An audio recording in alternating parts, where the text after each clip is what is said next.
এই রামপুরহাটের বারোমেশিয়ায় যে 13 বছরের ছাত্রী, তাকে ধর্ষণ এবং খুনের প্রতিবাদ জানাতে ভারতের কমিউনিস্ট পার্টি মার্ক্সবাদী বীরভূম জেলা কমিটির ডাকে রামপুরহাটে আসছেন বিশিষ্ট আইনজীবী সাংসদ বিকাশ রঞ্জন ভট্টাচার্য, কমরেড শতরূপ ঘোষ এবং কমরেড বন্যা টুডু। এখন বিষয় হচ্ছে যে এই কর্মসূচি আমরা নিয়েছি এবং প্রতিবাদ ধিক্কার মিছিল আমরা সংগঠিত করছি ঠিকই, কিন্তু যে ঘটনা ঘটেছে এই ঘটনার প্রকৃত দোষী ব্যক্তিদের দৃষ্টান্তমূলক শাস্তিরও দাবি আমরা করছি। বিষয় হচ্ছে যে বর্তমানে এই ঘটনা গোটা রাজ্যের যে আইন শৃঙ্খলা এবং নারীদের যে নিরাপত্তা, তা আরেকবার আঙুল দিলে দেখিয়ে দিল যে বর্তমানে রাজ্যের পরিস্থিতি কোন অবস্থায় দাঁড়িয়ে আছে। বিশেষ করে এই ঘটনায় পুলিশ প্রশাসনের যে ভূমিকা, সেই ভূমিকা অত্যন্ত হতাশজনক। এবং ঘটনা আপনারা কি ঘটেছে আপনারা সকলে জানেন। এই ঘটনায় কিছু প্রশ্ন আমাদের নির্যাতিতার পরিবারের এবং সাধারণ মানুষেরও কিছু প্রশ্ন, পুলিশ সম্পর্কে কিছু প্রশ্ন উঠে আসছে, যা আপনাদের মাধ্যমে আমরা এই প্রশ্নগুলো করতে চাই।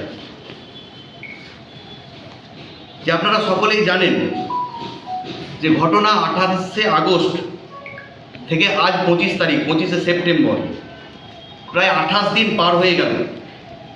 এখনো পর্যন্ত দেহের বাকি অংশ উদ্ধার হলো না কেন?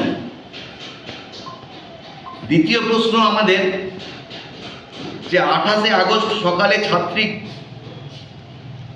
গৃহশিক্ষকের কাছে পড়তে গিয়েছিলেন এবং নিখোঁজ হয়েছিলেন।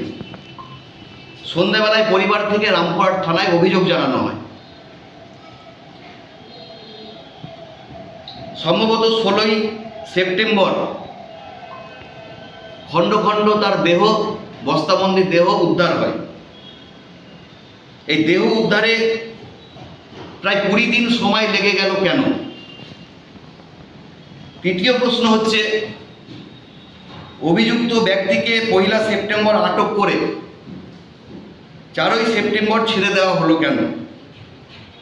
এক্ষেত্রে আপনারা জানেন যে 17ই সেপ্টেম্বর, তারপরে 18ই সেপ্টেম্বর আমাদের পার্টির উদ্যোগে আমরা ব্যাপক জমায়েত করে রামপুরহাট থানায় ডেপুটেশন দিই এবং সেখানে কিছু দাবি আমরা রাখি। তার অন্যতম দাবি হচ্ছে যে 1 তারিখ থেকে 4 তারিখ যে অভিযুক্তকে আটক করা হয়েছিল, তার সাথে কারা কারা দেখা করতে এসেছিলেন এবং 4 তারিখে তাকে কারা ছাড়িয়ে নিয়ে গেছেন।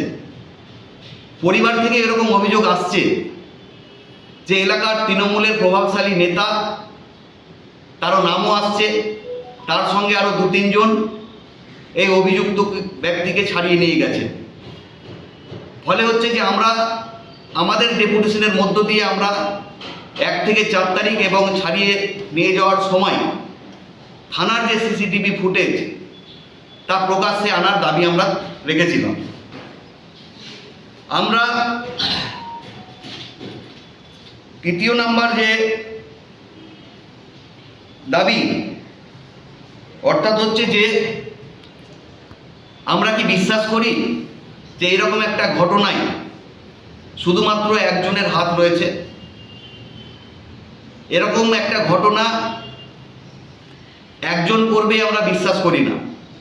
পরিবারের তরফ থেকে অভিযোগ জানানো হয়েছে, বলা হয়েছে যে এই ঘটনার সঙ্গে যুক্ত আরও কারা কারা আছেন,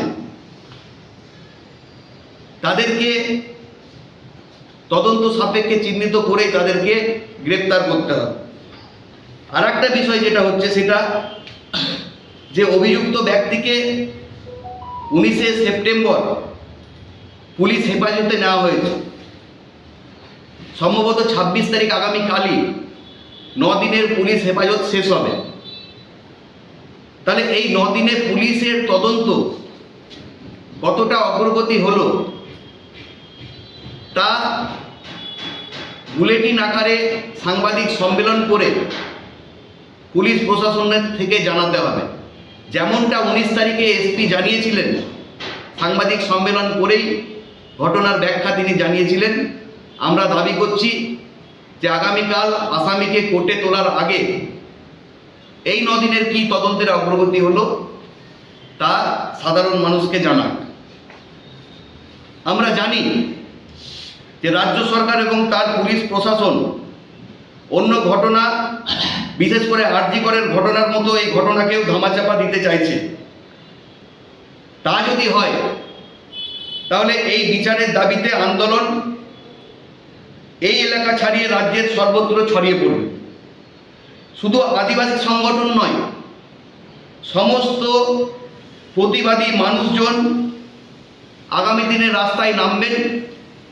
সম্ভবত আদিবাসী সংগঠনগুলোর সঙ্গে পুলিশ প্রশাসনের শেষ যা বৈঠক হয়েছিল তাতে যে দাবিগুলো তারা চিহ্নিত করেছিলেন, দাবিগুলো রেখেছিলেন প্রশাসনের কাছে, 15 দিন সময় নেওয়া হয়েছিল প্রশাসনের তরফ থেকে। সম্ভবত 2 তারিখ পুজোর পরেই সেই 15 দিন পূরণ হচ্ছে। তাহলে পুলিশ প্রশাসন যারা 15 দিন সময় নিলেন, তারা এই আদিবাসী সংগঠনের যে দাবিগুলো, কতটা দাবি পূরণ হলো তা পুলিশ প্রশাসন থেকেই সাংবাদিক সম্মেলন করেই তারা প্রকাশ করুক। এই হচ্ছে আপাতত বিষয়। এই বিষয়গুলো বলার জন্যেই আপনাদেরকে ডাকা হয়েছিল। বাকি কিছু যদি থাকে তাহলে আপনারা বলবেন। আগামীকালকে কারা কারা আসছেন, তাদের কি কর্মসূচি আছে? আগামীকাল প্রথমত এই ঘটনা যা ঘটেছে তার প্রতিবাদ জানাতে বিশিষ্ট আইনজীবী সাংসদ বিকাশ রঞ্জন ভট্টাচার্য আসছেন, তার সাথে শতরূপ ঘোষ এবং বন্যা টুডু।